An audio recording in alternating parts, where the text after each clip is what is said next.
Evangelho de Mateus, capítulo 5, do verso 1 em diante. Diz assim a palavra de Deus: Vendo Jesus as multidões, subiu ao monte, e como se assentasse, aproximaram-se os seus discípulos, e ele passou a ensiná-los, dizendo: Bem-aventurados os humildes de espírito, porque deles é o reino dos céus. Bem-aventurados os que choram, porque serão consolados. Bem-aventurados os mansos, porque herdarão a terra. Bem-aventurados os que têm fome e sede de justiça, porque serão fartos. Bem-aventurados os misericordiosos, porque alcançarão misericórdia. Bem-aventurados os limpos de coração, porque verão a Deus. Bem-aventurados os pacificadores, porque serão chamados filhos de Deus. Bem-aventurados os perseguidos por causa da justiça, porque deles é o reino dos céus. Bem-aventurados sois quando por minha causa vos injuriarem, vos perseguirem e mentindo disserem todo mal contra vós. Regozijai-vos e exultai, porque é grande o vosso galardão nos céus, pois assim perseguiram os profetas que viveram antes de vós. Amém. Podem sentar, queridos.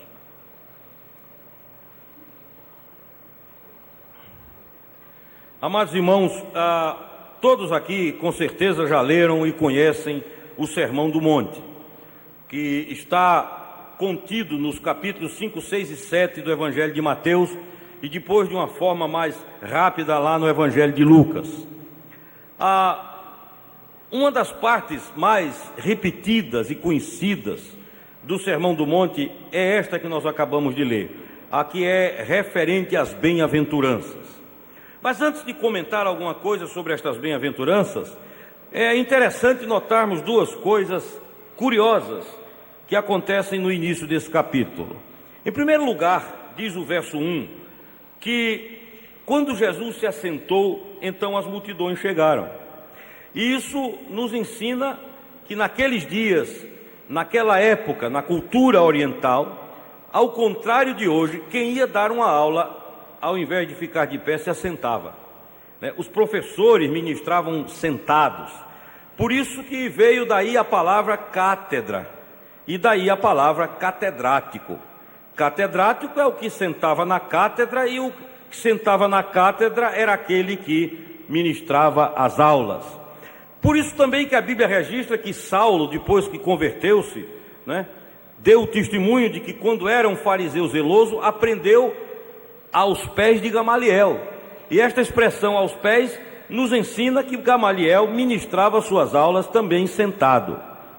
Era característica dos mestres, dos rabinos. Quando eles se sentavam é porque iam falar. Hoje é o contrário, a gente fala de pé e todo mundo sentado, mas naqueles dias não. Por isso que o texto diz no início: quando ele assentou-se, a multidão chegou, o homem vai falar. E a segunda curiosidade é que ele ministrou tudo isso que nós vamos comentar daqui a pouco. Ele ministrou aos seus discípulos. O Sermão do Monte não foi escrito para incrédulos. O incrédulo jamais entenderá estes princípios. A mente, a alma de quem não nasceu de novo está absolutamente impossibilitada para entender e conhecer o que está escrito aqui. Somente os que são nascidos de novo, somente os que são filhos de Deus em Cristo Jesus, é que podem vislumbrar, aprender os princípios que estão contidos no Sermão do Monte, para depois então começar de uma forma lenta e gradual a praticá-los. Então Jesus ensina aos seus. Agora ele não está pregando, não está proclamando. Agora ele não vai falar do reino de Deus para a salvação. Ele vai falar para os que já são deles, para os que já são dele, para os que são seus discípulos, e instruir-lhes. E então nesse texto que nós lemos, ele começa todas as manifestações dos princípios com a palavra, com a expressão bem-aventurados. Lá no texto original a palavra é macários, que significa feliz. Então, na verdade, ele está dizendo que felizes são os que fizerem isso, felizes serão os que agirem assim, felizes serão os que praticarem isso. Ele está dizendo que esse é o caminho para a verdadeira e para a real felicidade.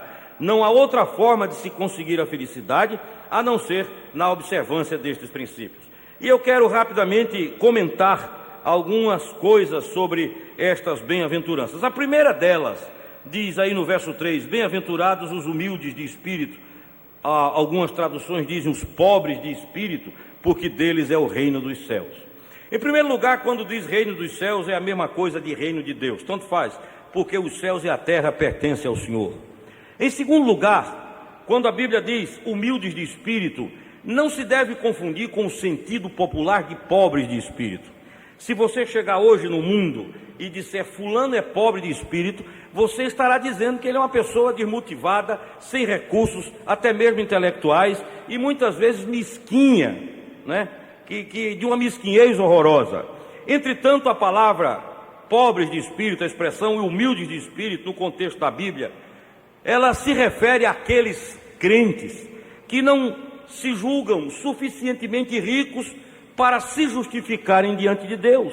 O pobre de espírito é aquele que chega diante de Deus em humildade e reverência e diz: Senhor, tem misericórdia de mim, porque eu não tenho nada para te dar, eu não tenho virtudes, eu não tenho qualidades que justifiquem a tua aceitação à minha vida e à minha existência. O maior exemplo de pobreza de espírito é o encontro do fariseu com o publicano quando os dois vão orar no templo, né? A Bíblia diz que o fariseu batia no peito, orava e olhava para cima e dizia: eu te agradeço, ó Deus, porque eu dou o dízimo de tudo quanto ganho, jejuo 2 vezes por semana e e aí foi ao extremo de dizer: e não sou igual a esse que está aqui do meu lado. Enquanto isso, diz a Bíblia que o publicano, que era o funcionário público, batia no peito e nem sequer se achava digno de olhar para cima, para o alto, e dizia: Senhor, sê propício a mim, pecador, tem misericórdia de mim, pecador. Aí está o exemplo. O fariseu se achava rico de espírito, ele achava que tinha virtudes, um bom comportamento, uma ética polida, ele achava que havia qualidades para apresentar a Deus, tanto que ele disse: eu dou o dízimo, eu jejuo, eu faço isso, eu faço aquilo, e isso era apresentado como crédito diante de Deus. Esses eram os ricos de espírito. Agora, os miseráveis, como Maria Madalena, como Zaqueu, né? Aqueles que foram convocados por Jesus sem nenhum merecimento, como este publicano no templo, eles diziam: tem misericórdia de mim, porque eu sou pobre, não tenho nada para te oferecer, em moeda espiritual, em moeda do céu, eu não tenho nada, sou esfarrapado, sou miserável, sou pobre, sou cego, sou nu, portanto eu dependo absoluta e exclusivamente da tua misericórdia, porque eu sou um pobre. A Bíblia diz que esses que se veem como pobres de espírito, qual é a recompensa deles? Porque deles é o quê? O reino dos céus. Isto nos ensina que ricos espirituais jamais entrarão no céu, até porque a porta é estreita, e naquela porta só passa você, não passa nada do que você pensa que leva. Ali as virtudes ficam, ali tudo fica, só passa você, e só passa por causa do sangue derramado na cruz do Calvário. Portanto, a nossa atitude e a nossa grande busca na fé deve ser essa, de ter uma pobreza espiritual, mas não uma pobreza hipócrita. Você sabe que o São Francisco de Assis criou a ordem dos franciscanos, que primam, que velam, que zelam pela pobreza. Mas foi observado em muitos lugares, no tempo da Reforma protestante, que, por exemplo, no inverno da Itália, os franciscanos andavam com roupas rotas, rasgadas, fininhas no frio, e as pessoas diziam: coitadinhos, coitado dele, num frio desse, no inverno horroroso, ele andando com esta roupinha. E muitos se espantaram quando descobriram que muitos franciscanos tinham a roupa velha por fora, mas forrada de pele de animais por dentro. Então, é um exemplo típico da arrogância espiritual. O que Deus deseja é que nós sejamos pobres de espírito. Dr. Russell Shedd, em abril, no congresso da CEPAL, citou o chamado de Pedro como pescador, quando Jesus pregou do barco de Pedro, e logo em seguida, quando ele desceu do barco, diz a Bíblia, que Pedro chegou junto de Jesus e disse: afasta-te de mim, vai embora, sai de perto de mim, porque eu sou um pecador. E Dr. Shedd disse: foi aí que Jesus disse: então agora você serve para mim. Porque não servem para Jesus, diz Dr. Shedd, aqueles que pensam que não são pecadores, aqueles que acham que não pecam. Esses não servem para Deus, porque não precisam do médico. O Senhor Jesus disse: eu não vim para os sãos, porque os sãos não precisam de médico, e sim os enfermos. A palavra de Deus é rica em mostrar isso. E quando Pedro disse: eu sou um pecador, sai daqui, Jesus disse: sai daqui não, agora você vem comigo e eu vou transformá-lo em pescador de homens. O seu braço, que até hoje puxava a rede para trazer peixes, agora vai puxar almas do inferno, vai arrancar vidas da condenação. Portanto, amados irmãos, felizes são os pobres de espírito. Felizes são aqueles que chegam diante de Deus e dizem: não tenho nada, não sou nada. O Senhor só pode olhar para mim com graça e misericórdia, porque se não for assim, eu estou liquidado. Amém? A segunda bem-aventurança diz: bem-aventurados os que choram, porque serão consolados. Este choro aqui não é o choro da carência emocional, não é o choro da criança, né? Eu me lembro que o pastor Paulo Brito, quando pregou aqui, disse: eu estou chorando até com propaganda. Vejo uma propaganda na televisão, choro, disse ele, né? Esse choro aqui está ligado à primeira bem-aventurança. Ora, quem sabe que é pobre de espírito, quem olha para a sua vida e vê que não há como se justificar diante de Deus, qual é a reação imediata, qual é o passo seguinte? É o choro, porque vê a sua miséria, vê a sua pobreza, vê a sua desgraça, vê a condenação. Se não for a misericórdia de Deus, olha para si e não vê nada. Então quem tem consciência da pobreza, da humildade de espírito, tem como única reação o choro. Por isso a Bíblia diz: bem-aventurados os que choram, porque os que choram por causa da sua miséria, os que choram porque sabem que não são nada, os que choram porque têm pobreza espiritual, os que choram porque se humilham diante de Deus, estes, diz a Bíblia, serão consolados. Isto significa que o contrário é verdade. Quando alguém não chora, mas se porta com arrogância diante de Deus, ao invés de ser consolado, será submetido a juízo. Mas aqueles que olham para a sua própria vida, você que olha para a sua vida, chega diante de Deus e diz: Senhor, eu sou um pobre, miserável. Então você vai chorar, mas Deus vai lhe consolar. Amém? É isso que a palavra de Deus nos ensina, que Ele enxuga a lágrima, seca os olhos daqueles que olham para si mesmos e veem toda a miséria do seu coração.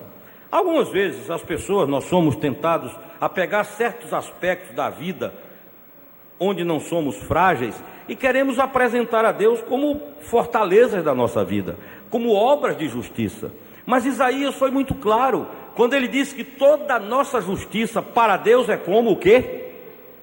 Trapos de quê? De imundície.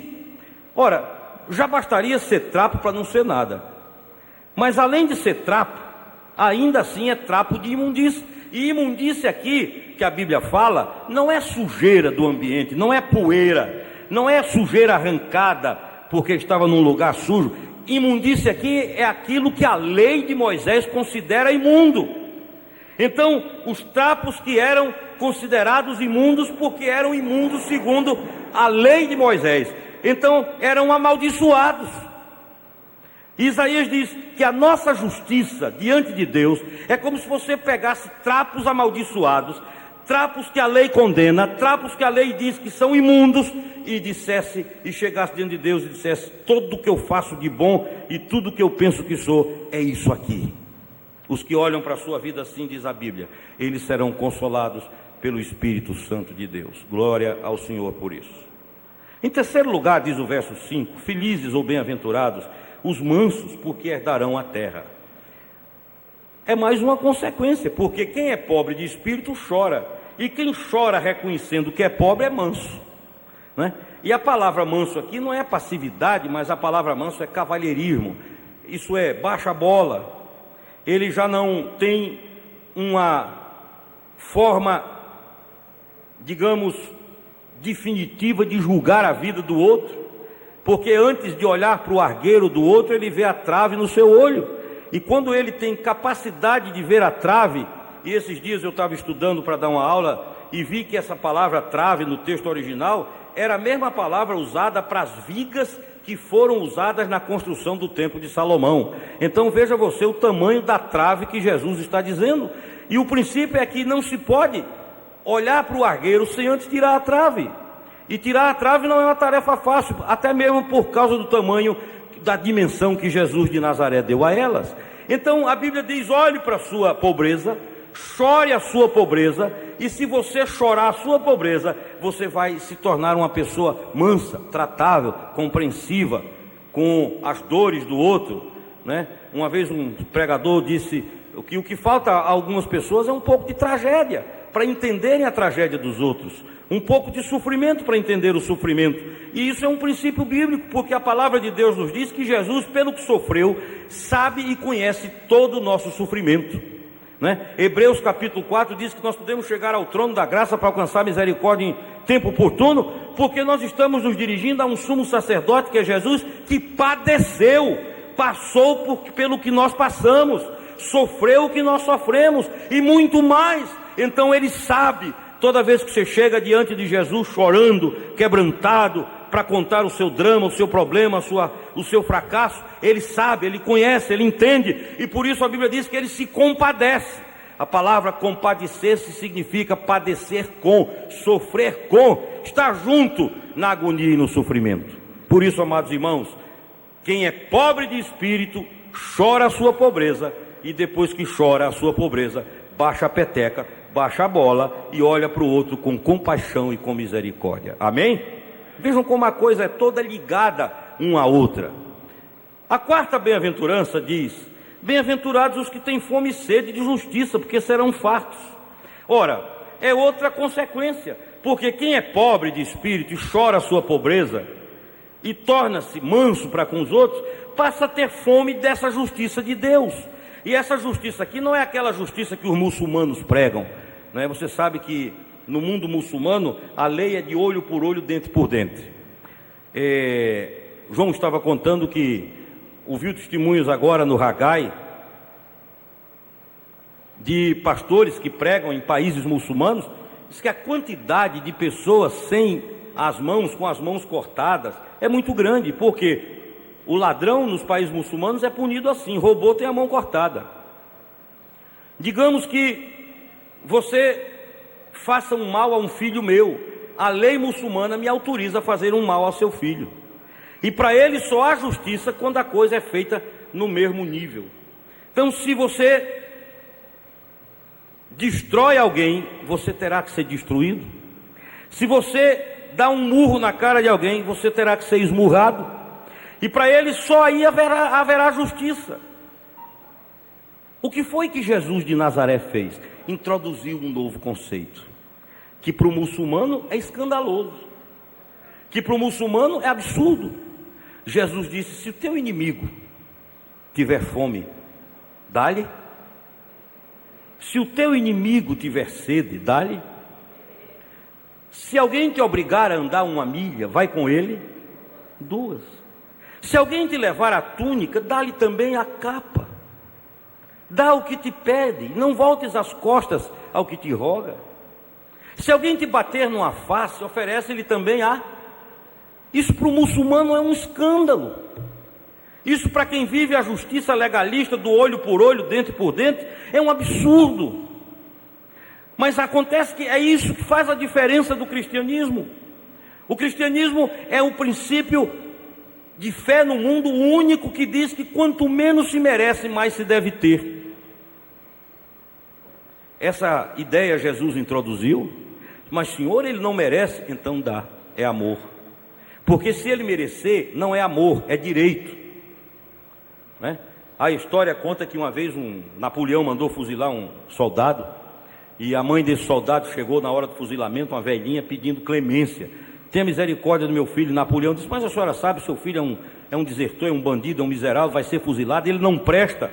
Mas o senhor, por favor, perdoe meu filho. E disse a história que Napoleão teria dito: mas ele não merece. E a velhinha disse: é verdade, imperador, se ele merecesse, eu não vinha pedir, era um direito, mas eu estou lhe pedindo misericórdia, porque ele não tem direito algum. É assim que Deus olha para a gente, né? Bem-aventurados, diz a Bíblia, os que têm fome e sede de justiça, mas não da justiça legalista. Essa fome e sede de justiça, em outras palavras, é fome do reino de Deus. Aqueles que oram, que choram e que dizem: Maranata, ora vem, Senhor Jesus. Aqueles que olham para o mundo com a violência, com tudo, enfim, que há em cima do mundo hoje, a sociedade no meio da qual nós vivemos, e oram a Deus dizendo: Senhor Jesus, venha logo, venha rápido, venha depressa, implante o reino, coloque aqui em cima desse planeta os valores do reino, governe esse mundo, por favor, toma conta dele. Isto é ter fome e sede de justiça. É interessante como algumas pessoas são perdoadas por Deus, mas não sabem perdoar os outros. Isso aconteceu, sabe com quem? Com o profeta Jonas. Deus olhou para Jonas e disse: Jonas, ele disse: estou aqui, vai à grande cidade de Nínive e prega. E Jonas, diz a Bíblia, que foi ao porto e tomou um navio para Tarsis, e deu no que deu. Depois ele arrependeu-se lá no ventre de um peixe, e teve a segunda chance. Deus disse: Jonas, pois não, vai até a cidade de Nínive e prega. Ele foi, e diz a Bíblia que ele pregou, atravessou a cidade pregando, houve arrependimento. O rei mandou que todo mundo jejuasse, até cachorro, vaca, boi jejuaram, está lá escrito, até os bichos jejuaram. E Jonas ficou brabo, como a gente diz aqui no Nordeste, ficou mordido. E sabe por que Jonas ficou brabo? Porque o povo se arrependeu e Deus perdoou. Jonas disse: é por isso que eu não queria vir pregar aqui, porque eu sabia que esta gente ruim ia se arrepender e o Senhor ia perdoar tudinho. O que é que Jonas queria? Juízo sobre Nínive. E o coração de Deus queria perdão e salvação para Nínive. Jesus um dia atravessou Samaria com seus discípulos, apóstolos, e não foi muito bem recebido lá, foi maltratado. Aí um deles olhou para Jesus, justamente o apóstolo do amor, João, olhou para Jesus e disse: Senhor, pois não, João, o senhor quer que a gente mande descer fogo no céu para consumir todo esse povo dessa cidade? Imagine só o coração dele. Aí Jesus disse: vocês não sabem a que espírito pertencem, porque o Filho do Homem não veio para condenar, não veio nem para julgar, disse ele. O Filho do Homem veio para buscar e salvar o que se havia perdido. Não é verdade, amados irmãos, sendo absolutamente sinceros e humildes nessa noite, que muitas vezes a gente vive querendo rogar fogo do céu sobre a vida de um irmão, vive querendo que Deus dê uma surra no irmão. Aquele irmão precisa levar uma surra de Deus para aprender. Ou então, quando o irmão está sofrendo, feito um animal, apanhando de todo jeito, aí dizemos: bem feito, isso é disciplina de Deus para ele aprender. Somos assim. Entretanto, a palavra diz que fome e sede de justiça é ter fome e sede desse reino onde o legalismo não prevalece, mas onde a misericórdia reina. O que eu acho mais interessante no islamismo é que a frase predileta deles, as duas frases prediletas são: primeiro, Allah Akbar, isso é, Deus é grande, Allah é grande. E a segunda é: Allah é misericordioso. E se há uma coisa que muçulmano não é misericordioso. Muçulmano não é misericordioso. Eles até têm uma expressão para santificar, entre aspas, a violência que praticam, que é a expressão jihad, que é guerra santa. Vocês tenham certeza do que eu estou dizendo nessa noite. Só quem prega misericórdia verdadeira, socorro e amor a quem não merece é Jesus de Nazaré, e mais ninguém. Ninguém mais prega isso. Ninguém, nem Buda, nem Zoroastro, nem Confúcio, nem Maomé, ninguém. Só quem prega isso é Jesus. Ariovaldo, quando esteve aqui há um mês atrás, dando aula na escola de pastores, ele citou o encontro de Jesus com aquele leproso em Mateus capítulo 8. E diz que Jesus se dirige ao leproso, e o leprosinho olha para Jesus e diz: se tu quiseres, tu podes curar-me. E diz o texto que Jesus, tocando o leproso, disse: quero, fica limpo. E Ariovaldo trabalhou muito bem essa questão, porque Ari disse o seguinte: Jesus não purificou primeiro para tocar depois, como muitos de nós faríamos ou queremos fazer. Temos essa asepsia espiritual. Muitas vezes, e eu já ouvi inúmeras vezes, alguém diz: eu não quero andar com fulano, porque senão vai pegar mal para mim. Se alguém me ver com ele, o que é que vão pensar de mim? Imagine se Jesus pensasse assim, com quem ele ia andar.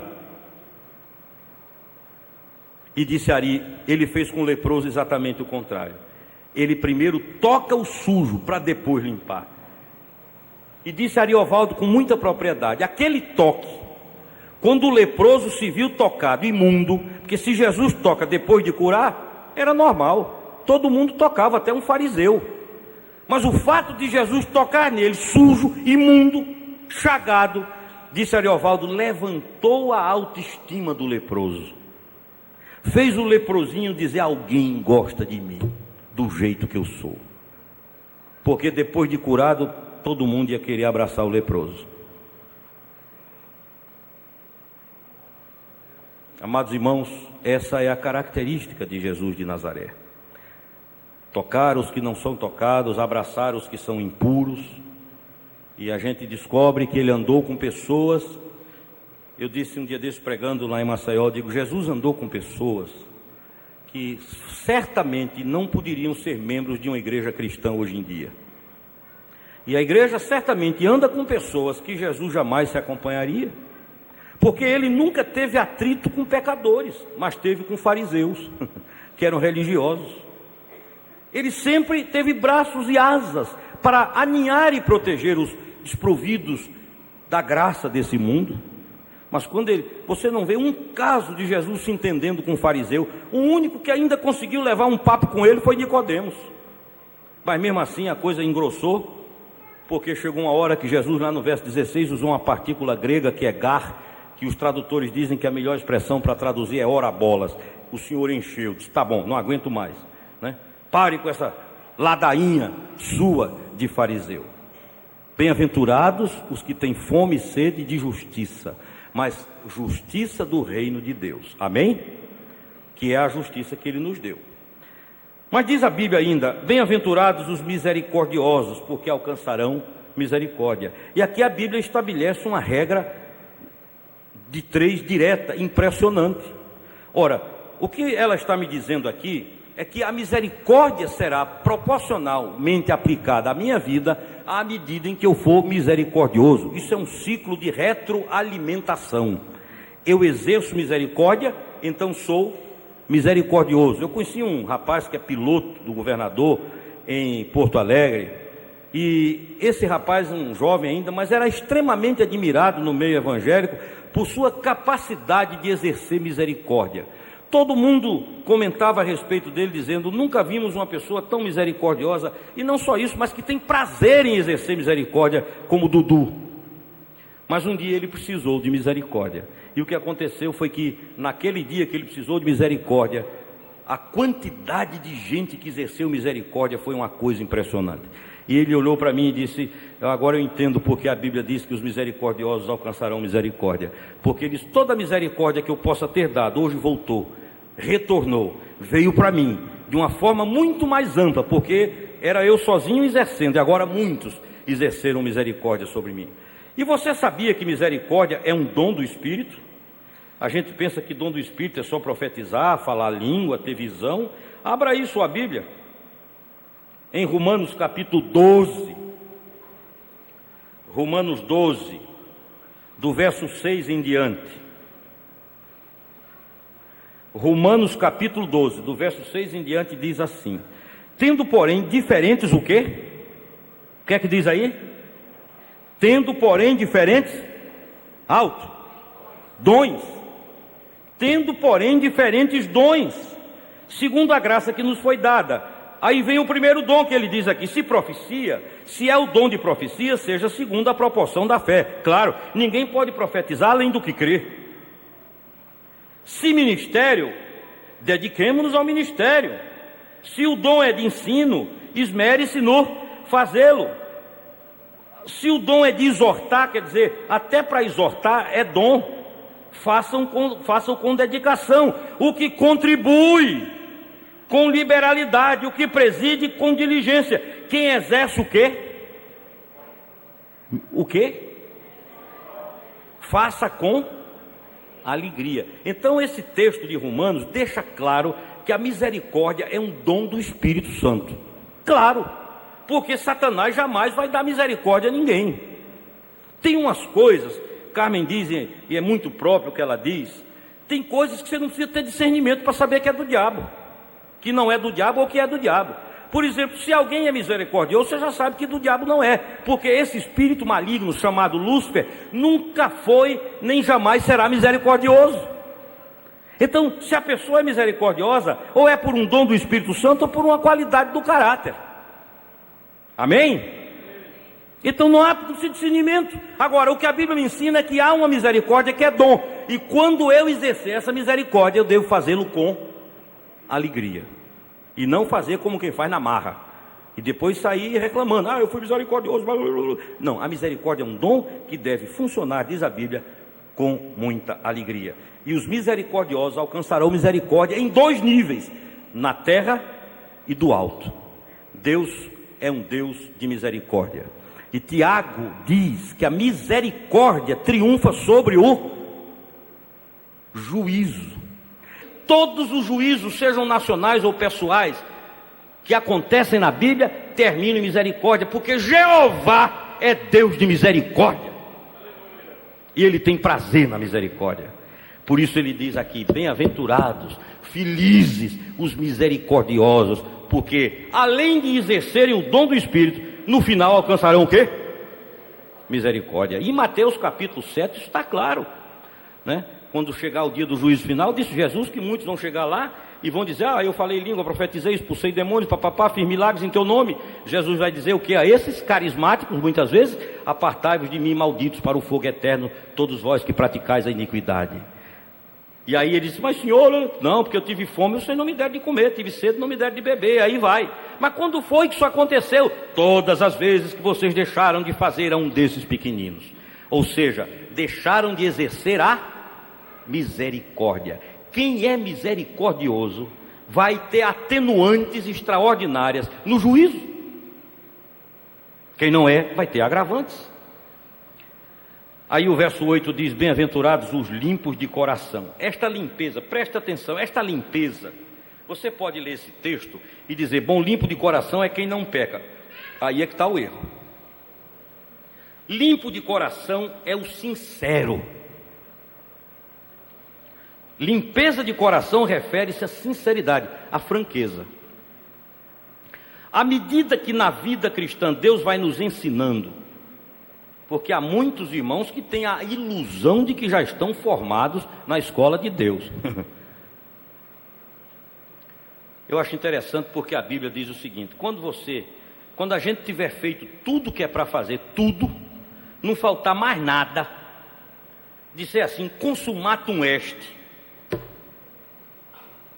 Nery, Abelardo, Eudo, já fizeram tudo que era para fazer, não tem mais nada. Deus olhou e disse, olha, você cumpriu o calendário, vocês aí, então não precisam fazer mais nada. Agora, como prêmio, eu vou dar um diploma a vocês. Aí, o cara diz, opa, vou ganhar um diploma. Aí vem o diploma. Qual é o diploma? Servo inútil. Ora, só vai ser proclamado servo inútil quem fizer o que é para fazer, tudo. E quem não faz? Só a graça. Como diz o pastor Rosivaldo, há momentos na vida, diz ele, como Pedro, quando Jesus disse, Pedro disse, eu queria andar em cima d'água, Jesus disse, vem. Aí Rosivaldo disse que o primeiro momento de Pedro foi o momento da mente, ele disse, vou. É o que a gente faz, a gente vai levando a vida, administrando com os recursos que Deus deu. Mas chega uma hora em que a mente não dá mais jeito, as forças físicas, as forças humanas sucumbem, aí vem a fé. E disse o pastor Rosivaldo, mas há uma hora em que até a fé fracassa, tem hora que você parece que não crê mais em nada. Ele disse, não se espante, quando a fé afundar, a graça chega, né? E lhe segura até a fé reacender o pavio. Quando a nossa fé for tão fraquinha, que já não nos sustente na provação, a graça nos sustenta. Amém, irmãos? É isso que a Bíblia ensina. Então, os misericordiosos, os limpos de coração, são aqueles que olham para Deus e são absolutamente transparentes. Você quer ver o exemplo? Davi, no Salmo 51, depois no Salmo 139. Ou aquele publicano, sobre o qual nós falamos ainda agora. Os limpos de coração são aqueles que não têm nenhuma mancha para tapar ou ocultar a realidade e a verdade do seu coração. Estes que olham para si e para Deus E dizem, não adianta, porque eu não posso te enganar. Estes são bem-aventurados. Há 3 exemplos bíblicos, pelo menos, extraordinários disso aí. Primeiro é aquele moço rico que vai ter com Jesus, o advogado. O que é que eu devo fazer para herdar a vida eterna? Jesus disse, olha, você tem que cumprir a lei. Não matarás, não adulterarás, não cobiçarás, papapá, não dirás falso testemunho. O moço interrompe e diz, eu já tenho feito tudo isso desde a minha juventude. Jesus diz, nota 10. Comportamento, nota 10. Agora, uma coisa te falta. E aí Jesus diz, vai, vende tudo que tens, dá aos pobres, e depois vem e segue-me e terás um tesouro no céu. Acho que o moço deve ter dito, mas tinha tanta coisa para ele meter o dedo, foi logo aí. A minha vida tem área de todo jeito que ele podia mexer, que eu não ia nem ligar, mas achou de mexer onde eu queria, o último lugar. Ele podia mexer em tudo, menos aí. É lá que ele vai. Comigo e com você. Aquela mulher, junto ao poço de Jacó, em Sicar, conversa bonita, água para cá, água para lá, sede, poço, lá vai, história, adorar nesse monte, no templo, conflito de judeus com samaritanos, a mulher adorando a conversa mais gostosa que ela havia tido, até que Jesus diz, vai chamar seu marido. Aí ela diz, pronto. Ele tinha tanta coisa para a gente conversar, a gente podia conversar o dia todo dia que ele acha de tocar justamente nisso. É lá que ele vai. Ou aquele homem da mão mirrada na sinagoga de Cafarnaum, sinagoga cheia, grande, e defeituosos físicos não podiam entrar na sinagoga, ele certamente entrava com a mão escondida debaixo da túnica, e senta lá para trás, escondido no meio do povo, e Jesus olha lá para trás e diz, ei, você aí, fica em pé. Diz, mas não tem nada não, eu fico em pé porque dá para eu ficar com a mão escondida, não tem problema. Aí Jesus fala mais um pouco, diz, agora venha para frente. Piorou. Venha para frente, mas ainda dá para eu ir com minha mãozinha aqui. E finalmente Jesus diz, agora estende a tua mão. Eu acho que ele disse, tinha tanta coisa para ele mandar eu fazer, eu faria com a maior alegria. Vai mandar logo isso. É aí que ele toca. Quando Israel conquistou Jericó, Deus disse que não é para pegar nem um alfinete deles. Aí tinha um indivíduo chamado Acã, que os olhos ficaram desse tamanho. Aí ele viu uma capa, moeda aí, escolar, disse eu, hein? Roubou, desobedeceu, foi para a tenda dele, cavou um buraco, botou e jogou um tapete em cima e disse, ninguém vai descobrir. Aí um dia Deus disse a Josué, depois da derrota em Ai ou Aí, Deus disse, reúna todo Israel, e reuniu. Disse, agora vamos fazer um bingo. Acã disse, bom, eu estou correndo risco, mas a probabilidade de acertar em mim é quase nula, porque são 12 tribos, cada tribo com milhares de pessoas. Aí Deus disse, lança a sorte aí sobre as tribos. Acã disse, basta dar uma tribo que não seja minha, eu já estou livre. Aí pum, qual foi a tribo que foi sorteada? A de Benjamim. Aí Acã disse, não é possível, é o fim da picada. Mas uma tribo tem muitas famílias, são centenas e centenas de famílias. Aí Deus disse, lança a sorte aí os dados sobre as famílias. Qual foi a família sorteada? Aí Acã disse, não é possível, hoje eu estou sem sorte. Acã disse, mas ainda na minha família tem muita gente, quem sabe eu escapo. Aí Deus disse, lança sorte sobre a família. Quem foi o sorteado? Acã. Não tem jeito, a pontaria de Deus é tremenda. Deus tem uma pontaria extraordinária. Vocês lembram de Acabe? Acabe vai para a batalha, aí o profeta diz, você vai morrer. E os outros falsos profetas diziam, não, você vai vencer. Aí Acabe diz, prende o profeta. O profeta diz, se você voltar, Deus não falou. Acabe, que não era besta, eram dezenas de milhares de soldados, ele tinha roupa de rei. Ele disse, sabe uma coisa, eu não vou com esse negócio de roupa de rei não, eu vou botar roupa de soldado raso, que aí eu vou ficar no meio de todo mundo, quem é que vai saber que eu sou o rei? E aí botou uma roupinha de soldado raso, igual a todos, devia ter uns 80 mil igual a ele. Aí ele vai para a batalha, aí a luta se prolonga, e diz a Bíblia que um flecheiro, um arqueiro do exército inimigo, ele devia estar cansado, bocejando, 1h da tarde, teve preguiça de fazer pontaria, disse, homem, eu vou atirar para cima. Pegou a flecha e atirou para cima. Aí a flecha saiu. Eu sempre digo que foi o primeiro míssil teleguiado da história. Lá vai a flechinha. Chega ali, está um soldado na frente, ela diz, não é esse não, aí dobra a direita. E vai. Chega mais na frente, tem outro soldado, ela, não, esse não, aí vira à esquerda. Sobe, desce, e a flecha vai para um lado e para o outro, aí tá, Acabe. A flecha olha. E diz a Bíblia que ele estava com a armadura inexpugnável, só tinha brecha lá embaixo, nos calcanhares. A flecha acho que rodou o corpo de Acabe, aí viu a brechinha e disse aqui, toim! E o resultado é que ele morreu. E a palavra de Deus se cumpriu. Porque Deus tem pontaria. Quando nós nos expomos a Deus, não tenhamos dúvida que mais cedo ou mais tarde, Ele vai atingir o nervo da nossa alma. Por isso a palavra de Deus nos ensina que são mais felizes os que desde já são limpos de coração. Em seguida ela diz, bem-aventurados os pacificadores. Não precisa falar muito, irmãos, porque quem é limpo de coração é pacificador.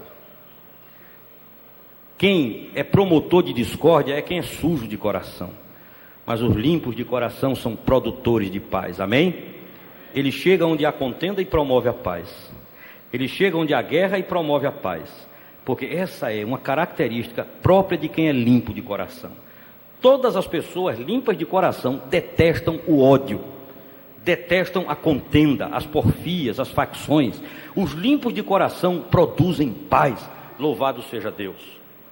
E finalmente diz ele, os perseguidos por causa da justiça, porque deles é o reino dos céus. Começa com o reino dos céus e termina com o reino dos céus, né? Perseguidos por causa da justiça. Justiça aqui não é uma questão de balança, é retidão, aqueles. A Bíblia diz, todo aquele que quer viver piedosamente será perseguido. E será perseguido não somente a nível físico histórico, mas será perseguido por espíritos malignos a nível psicológico e emocional. Há muita gente que do ponto de vista físico não está sendo perseguida por ninguém, mas do ponto de vista psicológico não consegue dormir, vive em conflito, do ponto de vista emocional está absolutamente retalhado, porque sofre uma perseguição, uma coação maligna. E sofrem por quê? Porque optaram por uma vida de retidão. A palavra justiça na Bíblia significa retidão. E retidão, segundo a Bíblia, é aquele que quando vai, por exemplo, daqui para o shopping, não sai fazendo curva, vai numa linha reta. Isso é quase impossível para nós, falhos seres humanos, mas a palavra nos ensina que o Espírito vai nos habilitando, e por isso a vida cristã não é resolvida num momento nem num dia. Não se iluda pensando que se você um dia vai se ajoelhar aqui na frente e vai ter alguém impondo as mãos e você vai sair por aquela porta 10, pronto, na vida cristã completo. Não, a vida cristã, para mim e para você, é uma questão de educação. Por isso Paulo diz em Efésios, educando-vos das paixões terrenas. É um processo de ensino ou de aprendizado, melhor dizendo. É uma mudança de hábitos que vai ocorrendo diariamente, e às vezes são anos que se passam até que determinado hábito seja vencido, mas será. Dr. Scofield diz que Jacó teve um encontro com Deus no capítulo 32 de Gênesis, mas só mudou de vida no 35. Mesmo depois de ver Deus face a face, de ser marcado por Deus, ele ainda levou 3 capítulos para se acostumar com a nova vida. Portanto, não nos desesperemos, não nos angustiemos, não deixemos o diabo nos culpar, porque isso é um processo. Por isso Paulo diz aos Filipenses, desenvolvei a vossa salvação. Isso é, façam esta salvação crescer. Pastor Caio tinha uma expressão muito interessante, dizia, deixe Jesus se esticar dentro de você, deixa ele se esticar, deixa ele lhe encher, deixe ele se inflar de tal forma que me encha. Mas isso é um processo de vida, de tal forma que a Bíblia diz em Filipenses que aquele que começou a boa obra há de aperfeiçoá-la até que dia? Até o dia de Cristo Jesus. Então é até lá, ele tem até lá para fazer. As pessoas que mais cobram perfeição do irmão são as mais imperfeitas, porque o grande drama do legalista é que ele quer que o outro faça o que ele não consegue fazer. Então é mais cômodo para ele cobrar do outro do que dele. Essa era a filosofia dos fariseus, e por isso Jesus disse, o que é que vocês querem? Vocês nem entram no céu, nem deixam os outros entrarem, que vocês ficam colocando fardo sobre as vidas das pessoas, que nem vocês conseguem carregar, nem os pais de vocês conseguiram. Parem com isso. Parem com essa história, diz ele. Sejam humildes. Amados irmãos, encerrando, estes são os princípios da felicidade. Porque bem-aventurados, a palavra grega é makarios, significa felizes. Então felizes são esses que fazem assim. Os que sabem que são pobres de espírito, que choram sua pobreza, que além de chorar a sua pobreza, são misericordiosos, têm fome e sede de justiça, são pacificadores, são perseguidos, são limpos de coração e por aí vai. Estes são felizes. Quer saber o caminho da infelicidade? É só fazer a antítese, é só afirmar o contrário do que as bem-aventuranças afirmam. Alguns anos atrás eu li uma coisa que foi escrita por um americano dizendo os 10 mandamentos para fazer seu filho marginal. E ele botou. Interessante é que eram exatamente opostos ao que a Bíblia ensina, né? Então, queremos felicidade. E eu recebi um e-mail esses dias de uma pessoa lá do Rio Grande do Sul com uma palavra, uma mensagem interessante. E essa mensagem dizia assim: o grande equívoco das pessoas é acharem que a felicidade vai estar lá no fim. E o e-mail afirmava assim: nós temos que aprender a ser felizes enquanto vamos, né? Porque não é uma coisa que a felicidade esteja no fim, mas o que a Bíblia realmente ensina é que aqui, enquanto vamos, temos que aprender a ser felizes. É na caminhada, é no dia a dia, é apesar dos pesares, aprendermos a sermos felizes. Amém? Vamos ficar de pé. Eu não vou fazer nenhum apelo específico, hoje eu dei uma palavra mais de doutrina, mas eu gostaria de orar nesse instante por aqueles irmãos que trouxeram pedidos aqui à frente e que colocaram aqui no depósito. Eu vou pedir que venham para cá, fiquem aqui em nome de Jesus. Pai, nessa noite nós abrimos as nossas vidas, a nossa existência, a nossa mente para o tratamento da Tua Palavra. Nós nos apresentamos a Ti, Senhor, com absoluto reconhecimento de que não somos nada, de que somos seres absolutamente cheios de nós mesmos, cujas vidas manifestam muito mais a carnalidade do que o enchimento do Espírito Santo.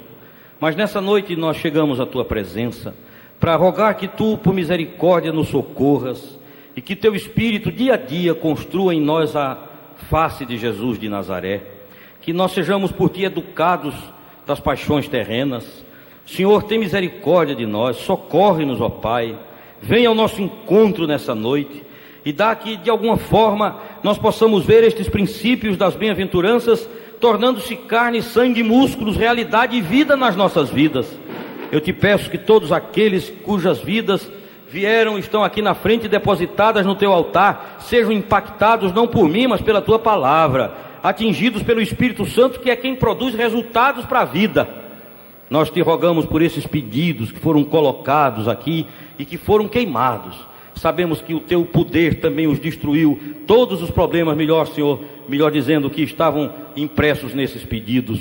Que haja vitória, libertação, que grilhões se quebrem, que cadeias desapareçam, que algemas se rompam, que haja cura, vitória, que haja libertação de crise, de escravidão financeira, que haja cura de relacionamentos em nome de Jesus. Faz isso nessa noite, porque nós não sabemos fazer, nós não sabemos, nem temos poder para isso, mas Tu podes e Tu sabes. Portanto, glorifica o Teu nome nisso, Senhor, e dá que esta tenha sido uma noite de cura profunda, em nome de Jesus. Amém? Amém, queridos.